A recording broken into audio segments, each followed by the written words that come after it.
in 1995. Some of you were probably not even born. When I was picking colleges, I had two choices. Study electrical engineering at IIT Kanpur, which was close to my hometown, or study computer science at a faraway college. I really wanted to study computer science, but even more than that, I wanted to stay closer to my parents. So the choice was clear: pick electrical engineering at IIT Kanpur. Now, in the first year, in the intro programming course, an instructor told us that you can multiply two 2x2 matrices using 7 multiplications instead of 8. So that was very intriguing. I wondered, how can you do that? At that time, there was no Google and much less KDD. So I went back to the instructor and asked, how do you do this? And his response: this is premium material you only taught to computer science. That upset me enough that I rewrote the joint entrance examination and secured a better rank to be able to study computer science at the very same institute. I followed that up with a PhD in computer science at Berkeley. And then when I got trained as a computer scientist, one of the first problems that I decided to study at Microsoft Research was how you can automatically synthesize such complicated algorithms. And it took me 5 years to get my revenge. Then we had a paper that could do just this. And as the title of the paper suggests, we first had to develop program verification techniques. Techniques that can verify the correctness of such algorithms. And then we translated that into techniques for automatically synthesizing such programs. In fact, this paper won the most influential paper award a few years ago. And life came back a full circle for me when the very same institute honored me with the Distinguished Alumnus Award. Now I'm so glad that ChatGPT didn't exist at that time. Because if it did, and if you ask it this question, it will actually give you the correct algorithm. And not just this, it can give you algorithms for many things. How about you multiply two 2x2 matrices using 6 multiplications, which we know is mathematically impossible. And maybe it's time now to go back from program synthesis to be able to check correctness of programs.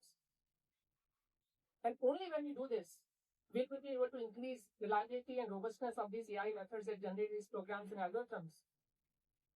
And also, this is what is going to facilitate even discovery of new algorithms to begin with. Now, in this talk, you'll see many different techniques to reduce hallucinations. But let me ask you this.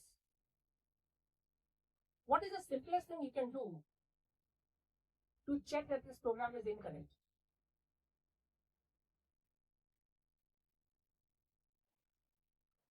Exactly, right? Test it out on a few input-output examples. Now, these input-output examples are a very interesting form of specification because they can be validated. In fact, the only form of specification that can validate easily.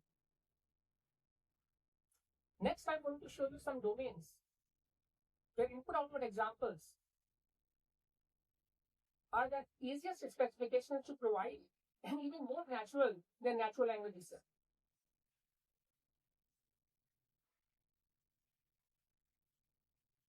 So back to 2009, I was returning from a conference and there was a lady sitting next to me in the airplane.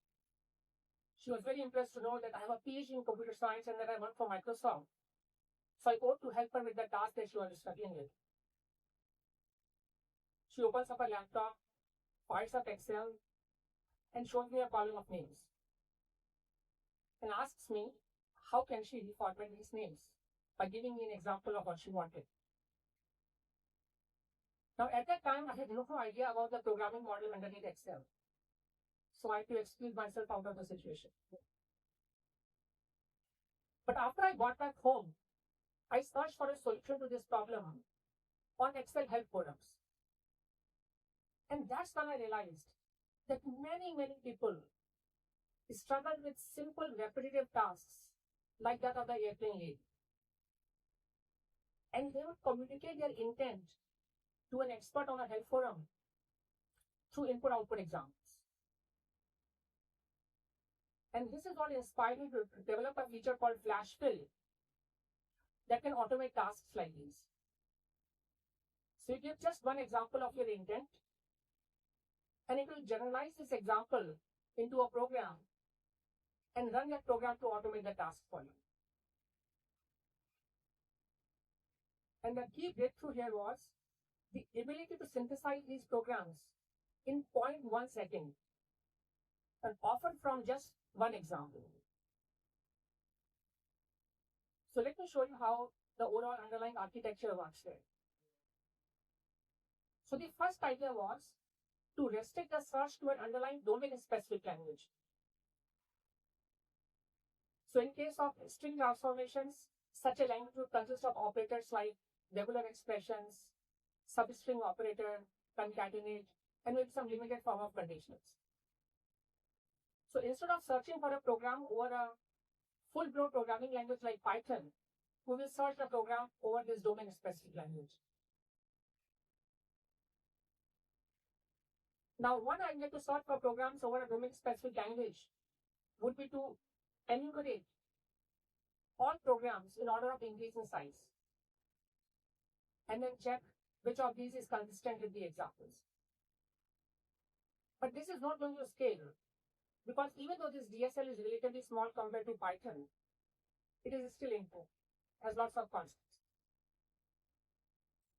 So the second key idea was to do a goal-directed search instead of an enumerative search, where we will prune many paths based upon logical reasoning.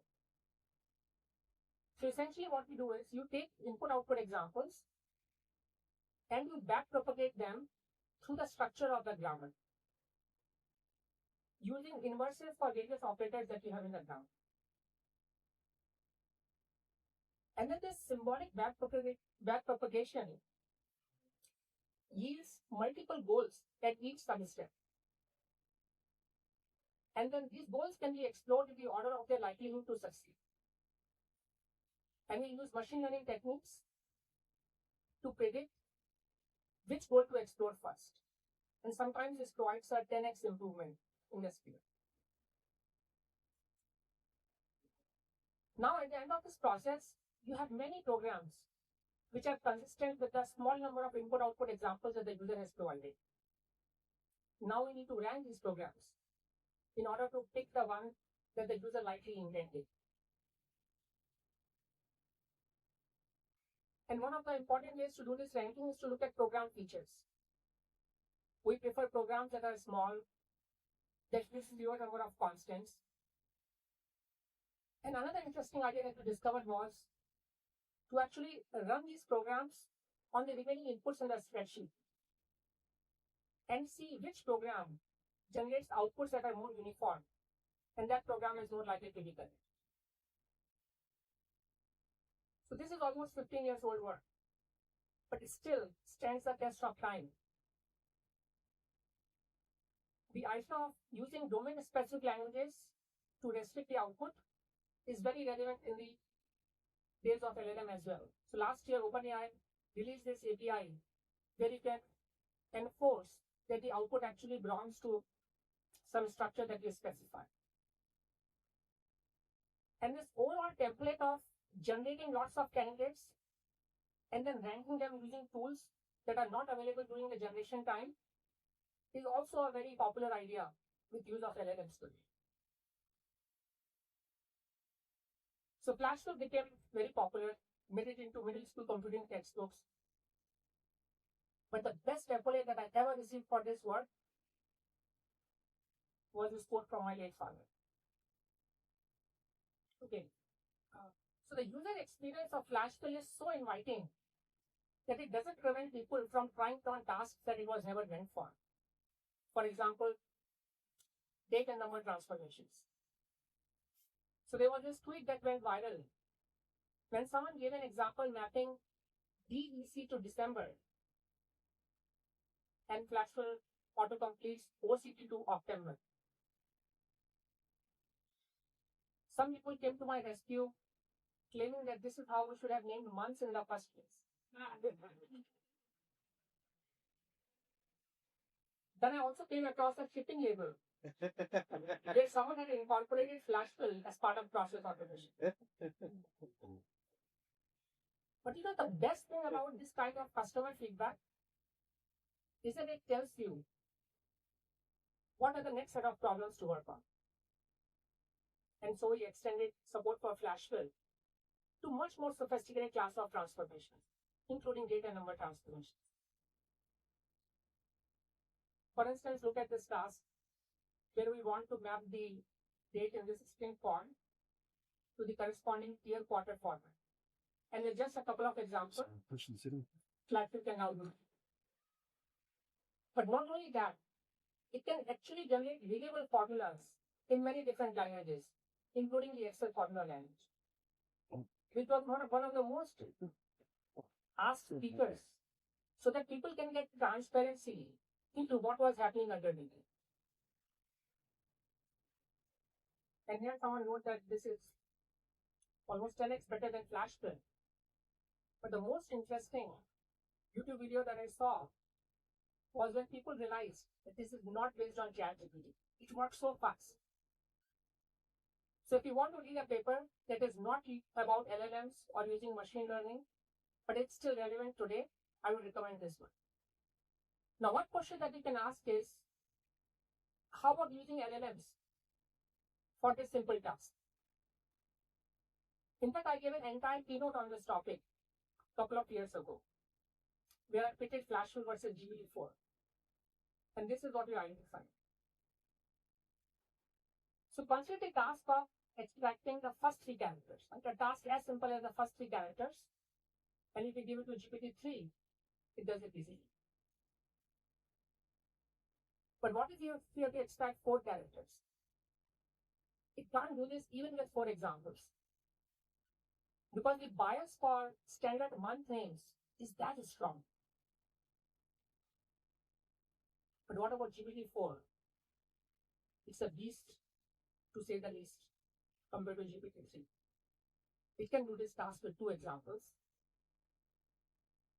But what about extracting the first 5 characters? It could not learn how to do this even with 4 examples. And then my prediction was that maybe GPT-5 will solve this problem. Which I haven't gotten around to checking yet. Maybe it does. But the interesting thing here is to ponder about that how are examples different from natural language in terms of their capability to describe intent? And why do LLMs find it hard? So what we observe with these LLMs is that the code that they generate is often approximately correct. But when you have examples as a specification, you want to be able to execute those examples to check whether the code is exactly correct or not. And unless the LLMs understand the execution semantics in great detail, they won't be able to do this. So I will actually show you a small trick as to how you can make the LLMs understand the execution semantics. And furthermore, another thing to observe here is that programming by examples is really a search problem. You're trying to figure out the common logic that is consistent across various examples. It's not a translation problem, as in language translation. But again, the trick is, how can you make LLMs do the search? Because examples can be validated. That's the beauty of this form of the specification.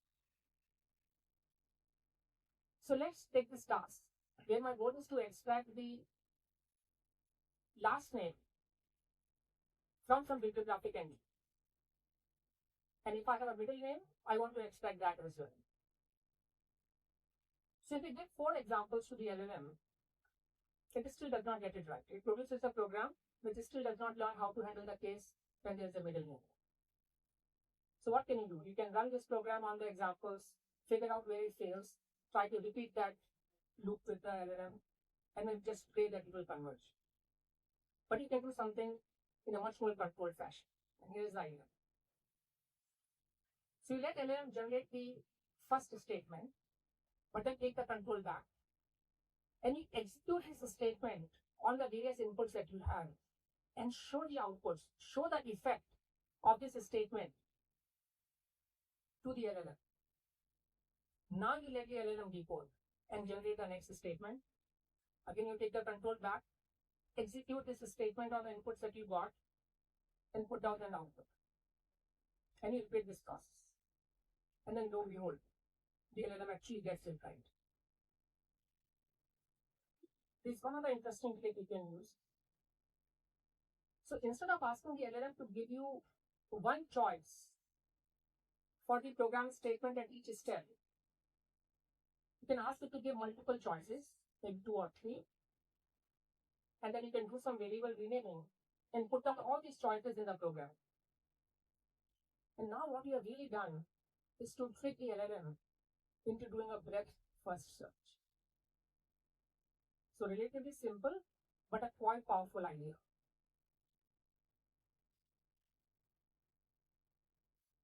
Now let's look at another application domain where examples are in natural way to express intent.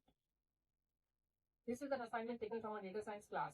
Here I have a custom text file, and the instructor requires the students to extract a structure table out of this. And the instructor provides the students a script to build on top of. But now let's see how the programming by example experience makes this much easier. So I load the same custom text file into my playground, and all that I have to do is to give examples of the fields that I want to extract. So let's say I want to extract a championship name. I give one example and then another one. And now you can immediately learn parsing logic to be able to extract more such instances from this custom text file. Suppose I want to extract another field. Now I give one example and the tool understands my intent from just one example. The more I work with this document, the more of a structure I'm imposing on this document. Now let's say I want to extract the venue score. So when I give one example, the tool ends up learning a program which does something wrong in the third record because it's in a slightly different format. Now, what if this record was not in my report? I have tens of thousands of records, and this record was somewhere in the middle. So it would not be easy to figure out what went wrong. In fact, if you are programming this task yourself or even using an LLM to program this, all bets are off. You will not be able to easily figure out which of the important tens of thousands of records that you have went wrong. But in case of programming by examples, you can do something very interesting. So recall that we don't just have one program that we generate from the few examples we have. In fact, we generate a family of programs, each of which is consistent with the example that the user has provided. Now what we can do is we can take multiple top ranked programs and run them in parallel on this input. And you can watch out for the places where they differ in their execution. And if you do this on this scenario, you will figure out that the top 2 ranked programs give different outputs on this third record. And you can surface that to the user and ask it, what output do you want? Or maybe you can specify your own output. And when the user specifies the right output, we convert to the right program. So this idea is called distinguishing inputs, essentially helping the users provide the right examples for the many corner cases that might be there in your data. In fact, this paper also received the most influential paper award. Again, a simple but a very powerful idea. And you can figure out such corner cases using other techniques as well, such as using different kinds of pattern inference. So this was one form of intent that the user can specify, which is different from natural language. Let me show you another form of intent. We call this temporal context. So suppose I'm watching some code and I have written this. Now I can let Copilot take over and it will do the completion for me. This was quite impressive earlier, but now it is what we all expect. But now let's say I have this part of code. Can you predict what is the edit I want to do in this part of the code? Probably not.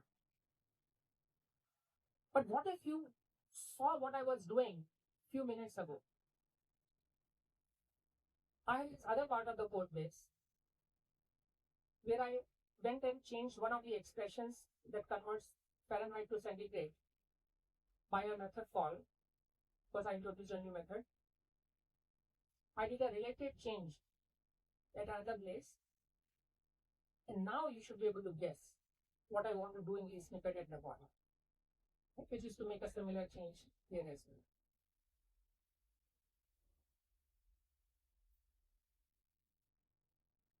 Now, you can actually liken this to flash fill for code, where the user can give me examples of the code fragments that they want to transfer, and then I will learn a program over ASTs that can do these kinds of code edits. So here is the user experience that we initially designed for this. The user copy pastes all the code fragments that they want to transform in the top left box. Then they give an example of the transformation in the bottom two boxes, and then they press the magic button, and then they get all the transform code decisions.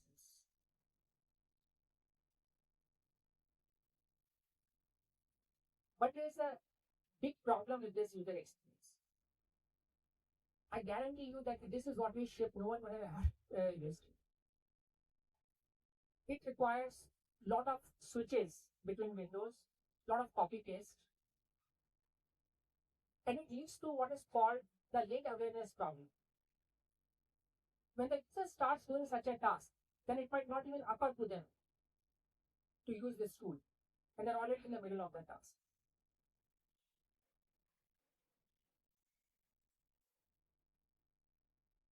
So this is the user experience that our team research thinks about. Let the developer edit the code as usual. But now we're going to watch every single action that the developer is taking.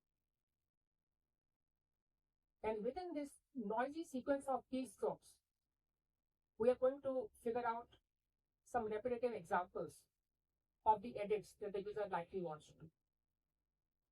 And once we can infer that, then we will learn a program that can do related edits in other parts of the code base.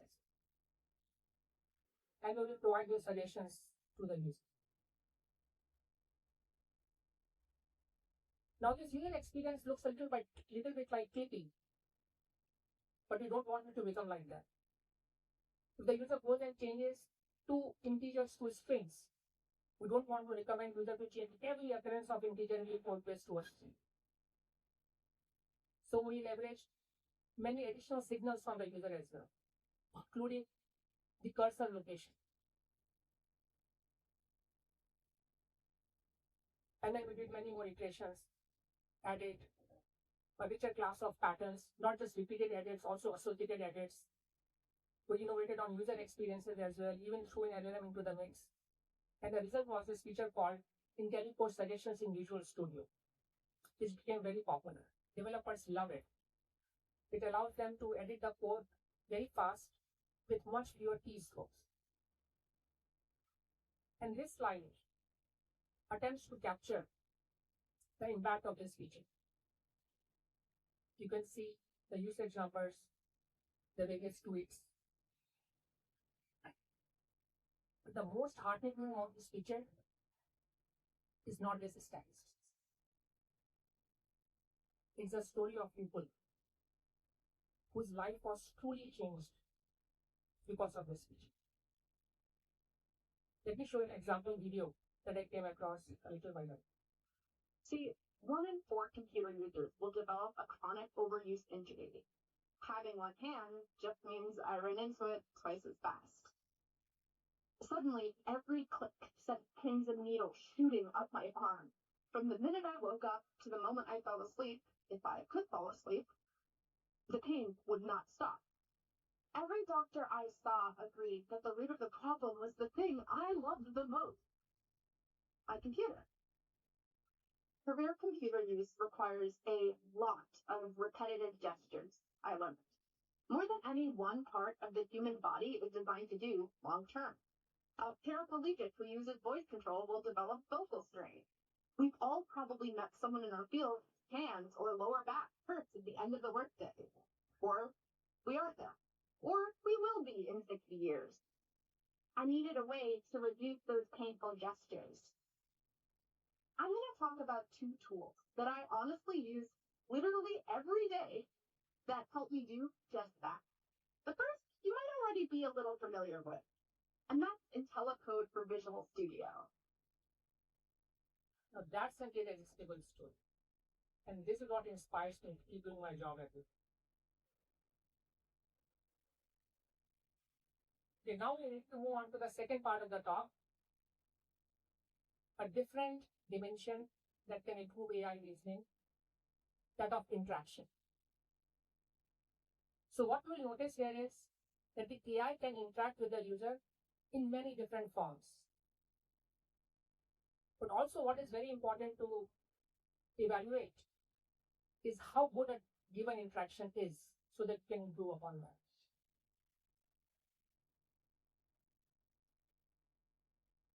Last year, we wanted to add Copilot support for debugging.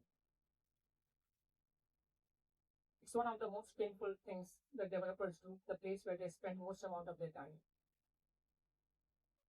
So now when you get a runtime exception, you'll see this Ask Copilot button. And if you click it, Copilot tries to explain why this exception arose and will try to suggest you a fix for it. So how do we develop this feature? Well, we try prompt engineering first. Different kinds of prompt instructions, different kind of debugging information that you can stuff into the prompt. So how well did it work? In our user study, we figured out it was only 25% success rate, not very effective. So what really went wrong? So what we observed was that Copilot was not following the right debugging process.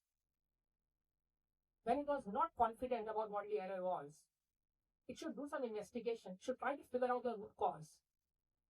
But instead of figuring that out, it was leaping back to the user with a proposed fix. This might be happening because.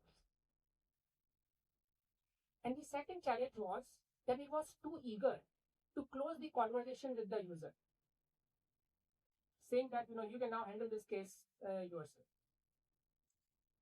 So this leads the burden of validation and reopening the conversation with the user, and that's the challenge. So we solve these issues with a very interesting agentic pattern. But before I go into that, let's step back a bit. So what do these LLMs do today? You ask them a question Q. They will come back with an answer A, even when we are not confident. And we hallucinate as a result. Why do they come back with an answer A? Because that's what we have trained them for, instruction following. I give you any instruction, you get back to me.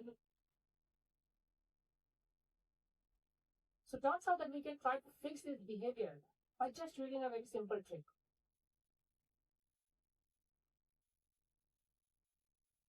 So you prompt the LLM that if you do not know the answer to a given question, then you should do some investigation instead of trying to leap back with the answer. That's what you do. So in this particular feature, the prompt for our agent said, when the user gives you a bug to investigate, you need to do more investigation to come up with an answer. And if the answer is no, then you respond back to the user and you can tell what was wrong. But if more investigation is needed, then you should do some investigation. So you prompt the LLM that if you do not know the answer to a given question, then you should do some investigation instead of trying to leap back with the answer. And if the answer is no, then you respond back to the user and you can tell what was wrong. But if more investigation is needed, Then you ask the LLM, can it do that investigation on its own using the context and the tools that it has at hand? And if so, go ahead and do it. But if the user input is needed, then we get back to the user with a clarifying question.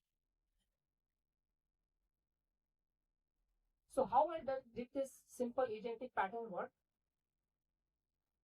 Let's look at this Gantt chart, which shows where the developers spend their time using Copilot for debugging.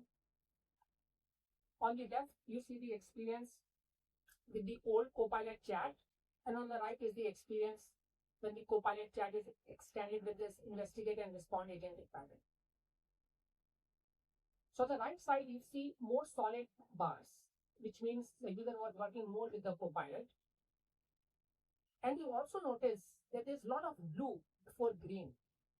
So blue means that the agent was trying to investigate, do a root cause analysis.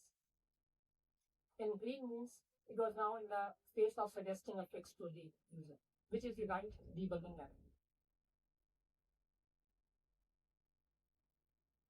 And our success rate went up to 88%. For all the projects that I've ever worked on, we are happy with 10 to 25% improvements. But this is the only one that I have where the success rate lead. Very significant. But you know what was my most heartening accolade this time around? The second one. These are some verbatims from the users and the user said. Where the user said that by using this, I was not only able to do my task, but I learned about the right ways of debugging code. And the next time I spot this kind of error, I feel empowered to be able to do these things on my own. So that's what good agents should do. Empower users. Now this study was done more than a year ago. And since then models have evolved and reasoning models have emerged. So we set out to study what changed. So we did another recent study. This time we got 20 developers and gave them 1 hour to try the agent of their choice, the pick cursor file. We gave them real open GitHub issues, something that they were familiar with and were really motivated to fix them. 1 hour is what they had. We observed that they were around 50% satisfied or 50% successful of all that they were trying to do. But the story gets really interesting if you look under the hood. We observed that users were using 2 different kinds of patterns when they were working with the cursor agent. One pattern, which we call the slingshot pattern, where you give the entire description to the agent in one shot at the beginning, hoping it will do it all. And in small number of cases it does, and then it's magical. But when it does not, it's very difficult to understand what it did and to fix it. Here we are underutilizing the user's potential. And then when these users hit a wall, they switch to a completely opposite strategy.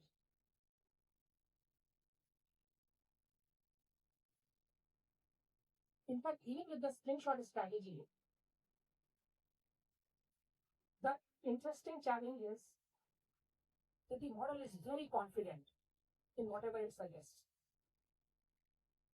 And in all these cases, it was wrong. So when the users hit this wall and they move to a different strategy, which we call the staircase strategy, where they themselves divide the problem into small subtasks and then work with the model to accomplish each of those subtasks. And this leads to a much more smooth convergence. But here we are underutilizing the potential of that agent, because the agent can also help you with planning. It can also do more sophisticated tasks. So we need an approach that is somewhere in the middle. So on one hand, agent is actually quite powerful, much more powerful than being able to do a small subtask. And on the other hand, the user has a lot of tacit knowledge, which only comes from lived experiences. their knowledge of the OR conventions or undocumented assumptions.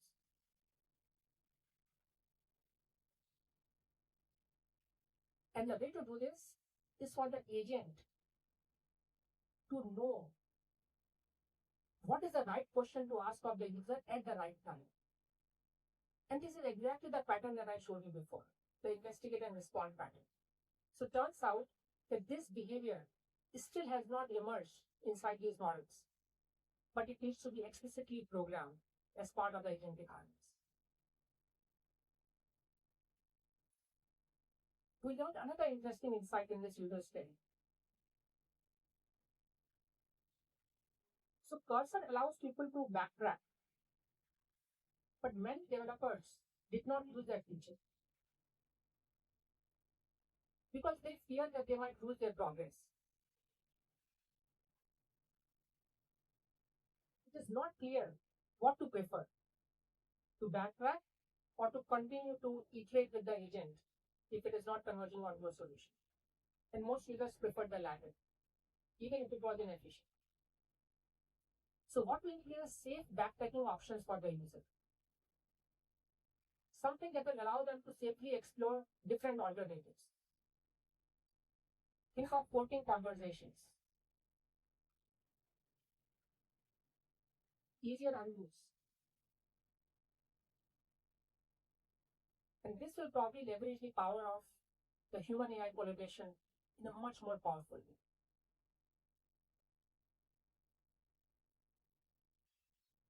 Now let's look at these two conversations. On the left, this is a conversation with the old Copilot chat, which does not involve good conversation principles.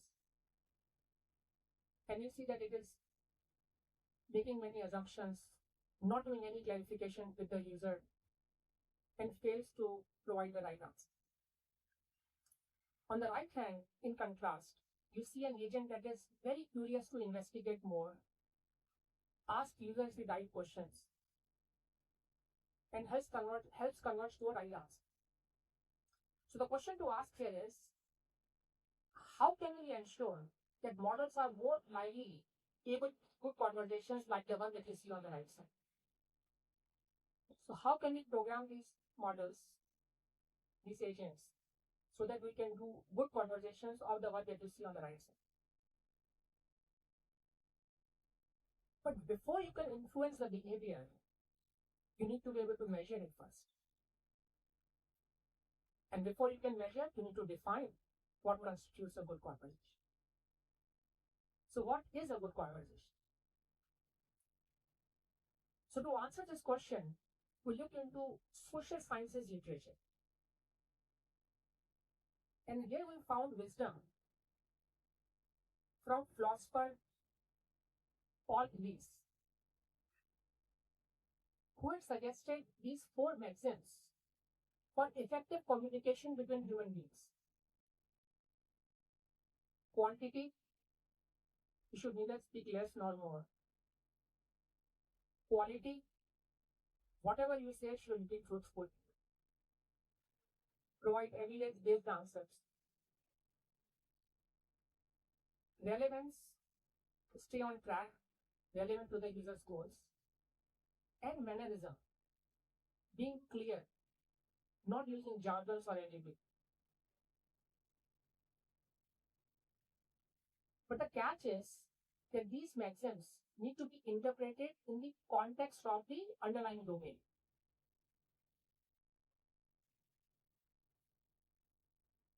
So what we need are rubrics that reflect these maxims, but for the kind of task that the user cares to do. Are they doing bug fixing or are they doing data analysis? This is what the rubrics need to be able to reflect.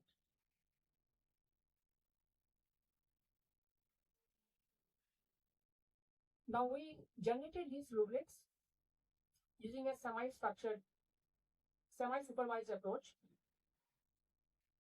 So we start from labeled conversations with a thumbs up or a thumbs down. And then we extract detailed reasonings that explain why a conversation is successful or not. And this reasoning is expected using this prompt. So as you read through this prompt, you will notice two interesting aspects in this prompt. One is the information about the underlying domain. In this case, it was code debugging. And the second one is the assigning the blame responsibility in a fair manner. The AI can be wrong, but the user can also be wrong. So we need to take that into account.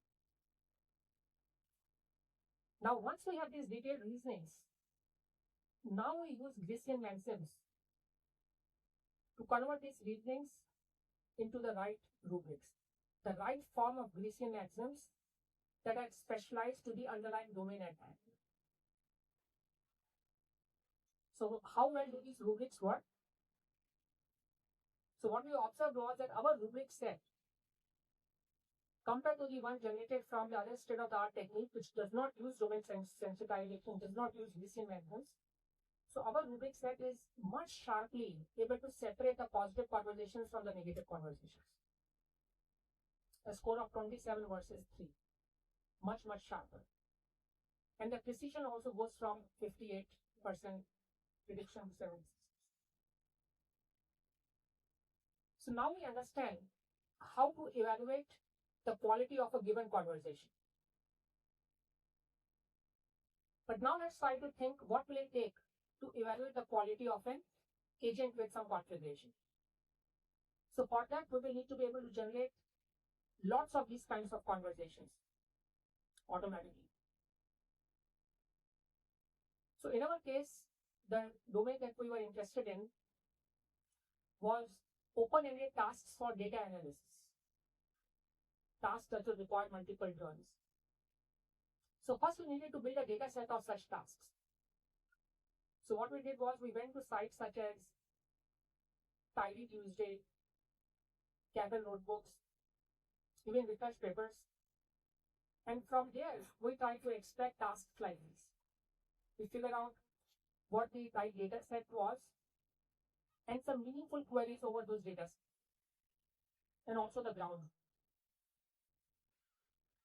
Now, once we have a collection of such tasks, let's see how will an agent work on any one of these tasks.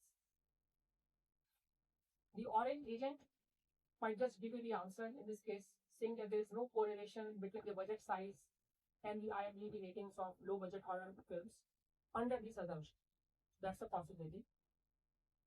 But a green agent can come back with a question, oh, where is IMDb rating located? And the user might clarify, oh, the IMDb rating is located in the review rating column. Or the yellow agent might say, what should I do with missing entries? Or missing values in the budget column? And the user might say, oh, filter out those entries. So all of these are reasonable interactions. But this is what we want to automate so that we can evaluate the quality of an agent. We want to be able to automate this user input. So we need to build a user proxy. And what should this proxy do? This proxy should be able to answer all the clarifying questions that the agent is asking.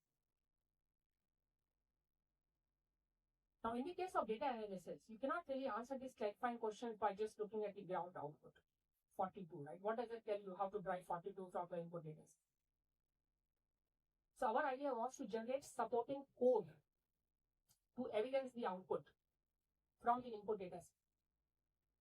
And this code actually makes it very transparent what the data cleaning choices were made, what the analysis choices were made, so that you can reliably translate the data set, the input data set, into the right output.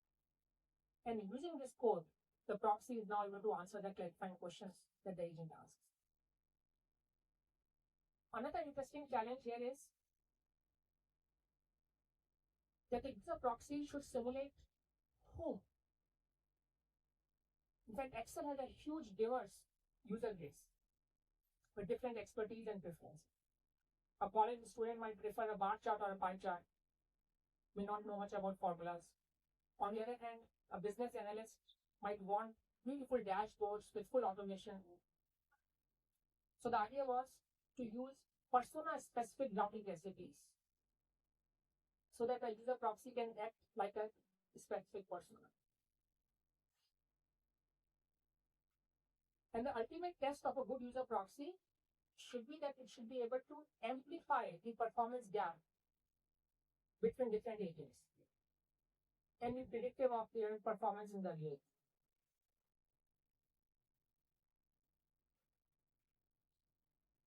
Now let me talk about a very different way to handle ambiguity.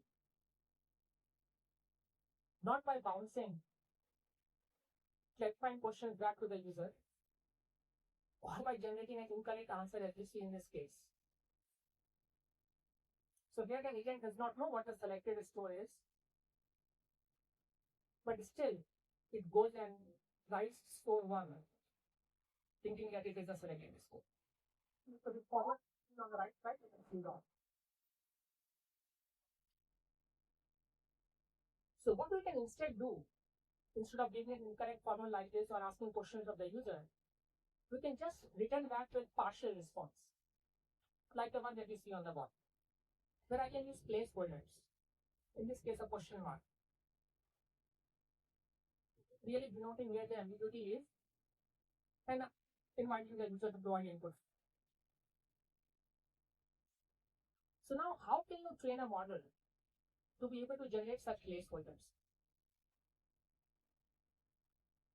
So here is the surreal realization. The data that you use to typically fine-tune models actually has issues of the kind that you see at the top. It's noisy, it's not entirely correct, it's not very high quality. And that's the challenge in real life. This is what often leads the models to learn hallucination. But in our case, this is a blessing, because we can use it. We can use it to actually train the model to identify such ambiguities and default them instead of hallucinating. So how do we do this? We don't change the data. Same changing data. All that we do is to change the loss function. And this is the thing. So the green part is the standard cross entropy loss. It punishes wrong tokens. The blue part reduces the punishment if you decide to use a question mark. But then you don't want the model to cheat and put question marks everywhere. So you need a red regularizer. And the gray part is simply controlling how often should the model use a placeholder. So initially we start out with strict training, so less placeholders, and then we relax it as you go on. So how effectively does this work? So let's look at the confusion matrix. For the cases where we were predicting the correct formula earlier, we still predict them correctly 97.6% of the time. It's quite good. But look at the bottom row. For the cases where the model was wrong, was making the wrong prediction earlier, now with this new loss function, we are able to abstain 90.8% of the time. Quite significant. So really achieve what we set out to do.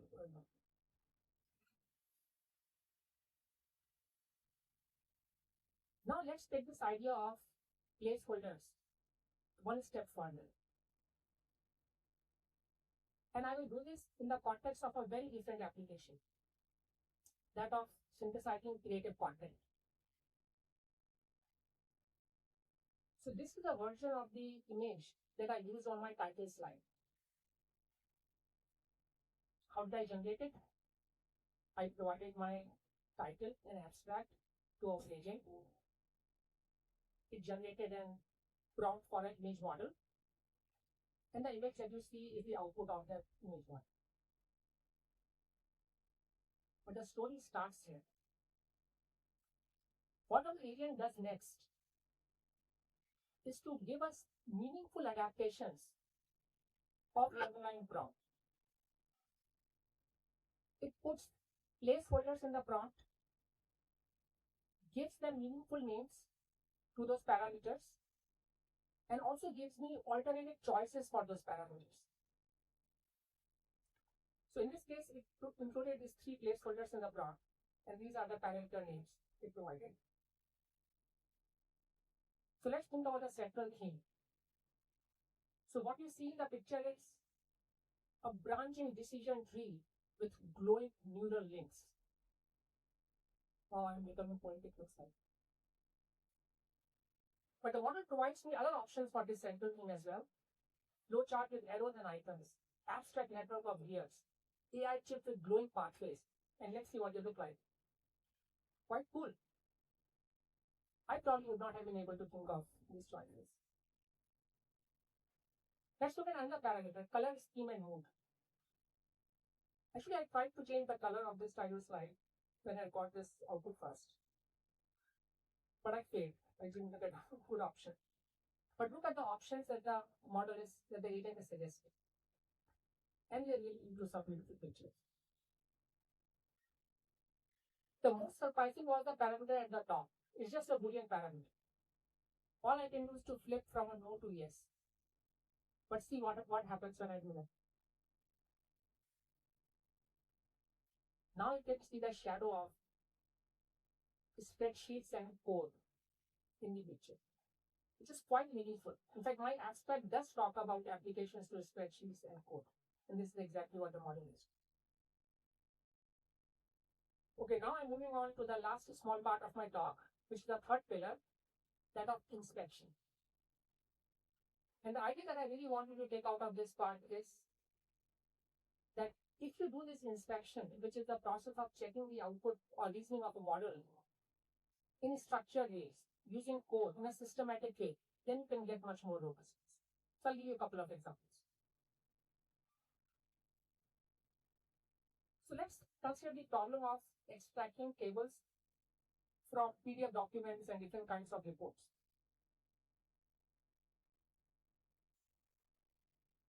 When you do copy paste or when you use OCR, it flattens the structure.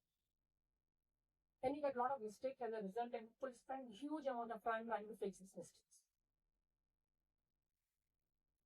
If you use an LLM-based solution today, many of those mistakes still persist. In fact, even worse, LLM hallucinates. What if it even gives you the right structure, but it just changes one of the values? Quite bad. So here's the neuro-symbolic solution we designed, which works more effectively. So we start with the table generation called to an LLM, and we get an initial table. Then we run some sanity checks on this, symbolic checks that search for different kinds of syntactic and semantic issues. And we pass that input over to a critique LLM, which generates a nice feedback. And we repeat the process until we get something more satisfying. So let's see how that works with an example. So we copy pasted data from PDF and we put it into the prompt of an LLM. And what we get is the table that you see on the top left, the yellow table. And it has issues. Rows have been dense, there are merged cells, and so on. Now we run our symbolic check, and it identifies the issues that you see in the blue box. And these issues are fed into a critique LLM, which generates some real actionable feedback for the original LLM to retry. And then the retry leads to the nice green table that you see. So what do these checks do? A few different aspects that they look at. They see whether all the data in a given column matches some entity or some underlying regular pattern. Are there any special characters that are used inconsistent? It also sees whether what you have in that table can every content be traced back to the source input, right, to the source text. If not, it means some hallucination has arisen. And the other way around also, how much of the input text is actually preserved in the table. In one of our benchmarks, we observed almost more than 15% lift when we do this kind of feedback in structured ways, using code, as opposed to just asking another LLM to look at the output and provide it. Right? And that's really the point that I'm trying to emphasize. That whenever you can do things in a systematic way, using code, you should prefer that. It will lead to more robustness.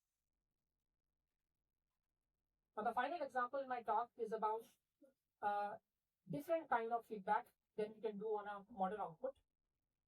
In this case, a listening model, and for a different purpose.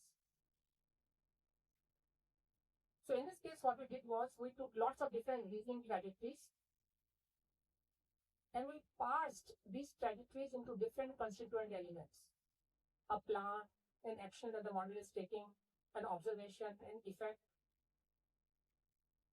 And then we try to do some intent analysis over there. That what the model tried to do, attempted to do, was it really successful in doing that or not? And if not, we do some root cause analysis to figure out what might have been a reason for failure or success. And here's the interesting part. We can actually draw insights when you do reasoning of these places along many dimensions. These insights can be abstract or more concrete. They can be focused on smaller segments of the trajectory or the entire end-to-end trajectory. And they can be about positive observations or negative observations of the trajectories. And then you can experiment with encoding different combinations of these insights for doing your prompt domains,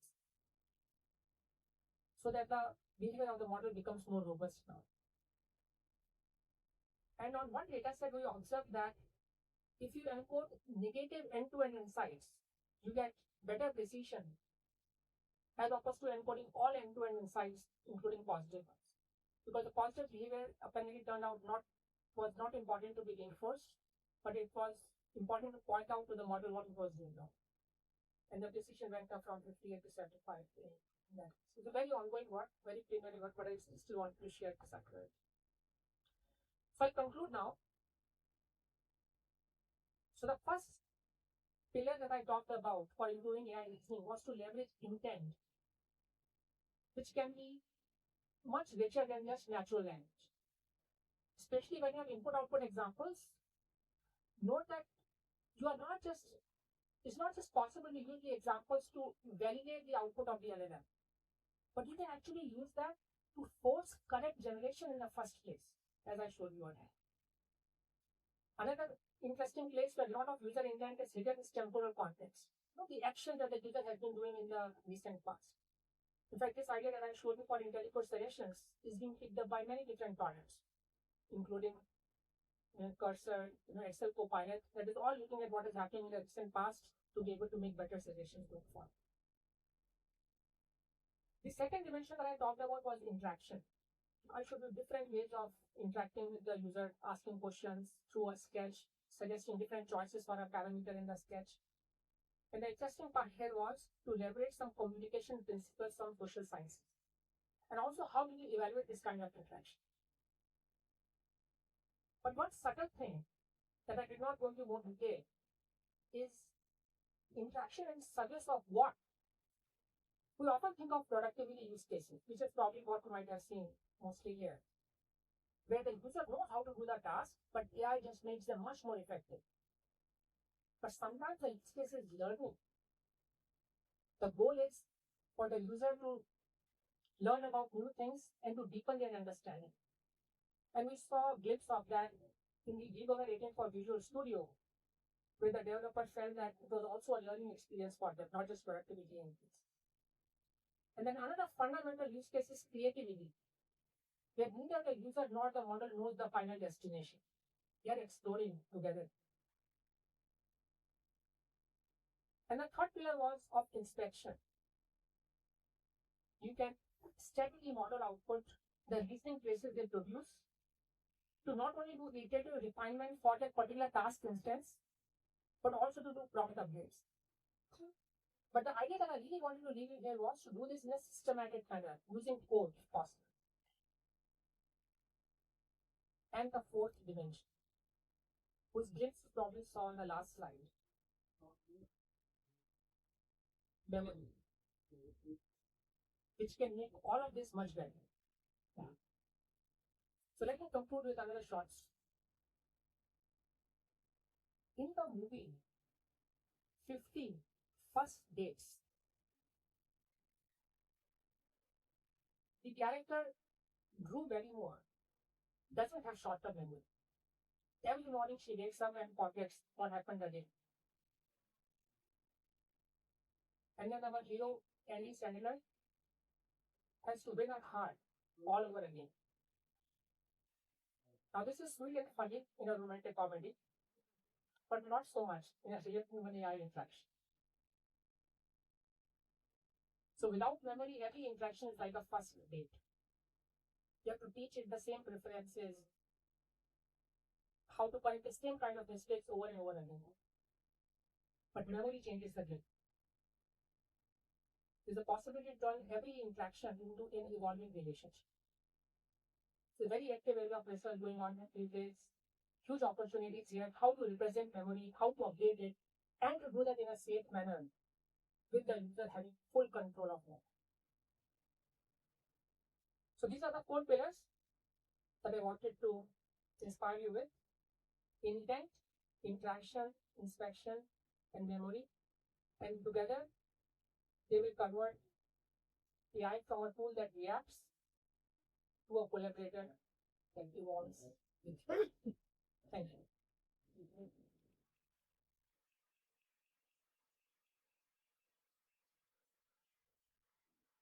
So before we Thank you very much. That was very inspiring. I have a quick question in terms of how the agent and human interaction can evolve based on work that you described today. From what I observed today, guiding the agent in the right path with human guidance leads to better results.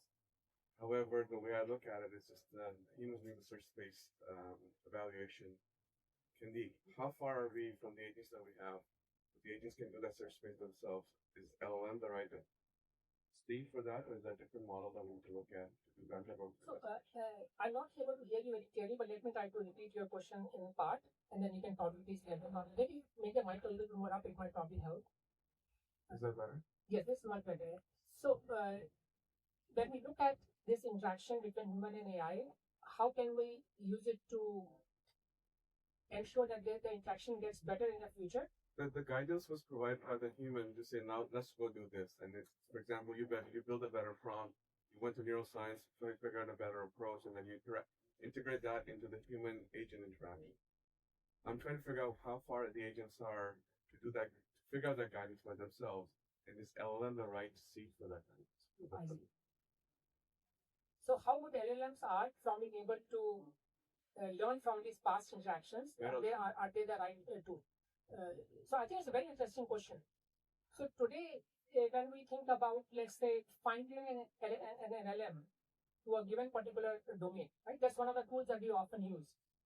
That if your LLM is not working very well for the task that you care about, for the domain that you care about, then we talk about fine-tuning.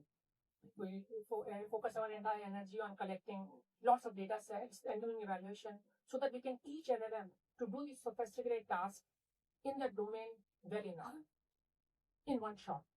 And that's the opportunity. However powerful these LLMs become, if they're able to do tasks in one shot, the aspirations of humans will keep rising. So we always want to think of environments, collaborative environments, where jointly they can accomplish much more. And this needs to be reflected as part of fine-tuning. This is what we're not doing today. So what we are doing is that if LLM is not working very well for your task at hand, for your domain at hand, you try to collect a lot of data and fine-tune the LLM. But we need to make this interaction as part of fine-tuning, which is something that I've not yet seen happening as much. This will probably start to happen once we actually get that kind of data, right? Today, the LLMs are based on all the data that exists in the world. And when people are trying to use it, then interactions are starting to evolve. Once we collect more of this kind of data, then we will have the right data to fine-tune the LLMs on those interactions, and then they will have this inherent capability. Until then, we will have to use external mechanisms like memory to be able to do that. And the second thing is, personalization is an aspect which cannot be baked into an LLM. It has to be handled outside at the level of each specific user or the level of a specific team. Because different people might have different preferences for exactly the same kind of task. Thank you. One last. Hello, thank you so much for the talk. That was really interesting. I had a question. So we have a similar problem to some of the examples you showed, where we are extracting text from tables, so the other way around. And we are fine-tuning the model. We've hand-labeled a lot of information, but we still sometimes get the values extracted incorrectly or hallucinate values. And I was wondering, a lot of the talks in this conference talked about critical agents, as well as using reinforcement learning as well. So I was wondering if you've come across any of those strategies that could help this problem. So let me repeat your question here. So in the task of converting text into table or table into text, transforming data from one format to another format. There are many techniques being developed in order to improve the accuracy of these kinds of tasks. What is some value that I can add on top of that, right? So maybe what I would like to probably use actually a pillar of interaction to talk about how we can do more advances in this field. But as I said, that these models will continue to improve in their power. But for them to be able to do more and more sophisticated tasks that exceed their capability, you have to fall back onto interaction. So what can be some good interaction mechanisms in this task of, let's say, data conversion from one format to another? One idea that we recently started exploring was to look at multiple models, multiple systems that might be incomparable in their power, and to run them both on the same input task, and then see which parts of the output do they provide a different answer on, and use that to light up a heat map for the user so that they can pay their attention to those parts where there is less confidence or more discrepancy. I think building systems like these would actually be very helpful. Another thing that you can do is that, let's say, if you want to generate a table and the table looks completely wrong because everything got shifted by one, then maybe you can start to build some edit tools. Maybe these edit tools can be done by the LLM itself that can fix the kinds of errors that actually happen. So also focus on building good interaction experiences. A, for the user to help spot a discrepancy, again working with the agent, and B, how you can quickly fix those. So those are two pillars that I will offer in the vein of interaction to make systems more robust. Thank you.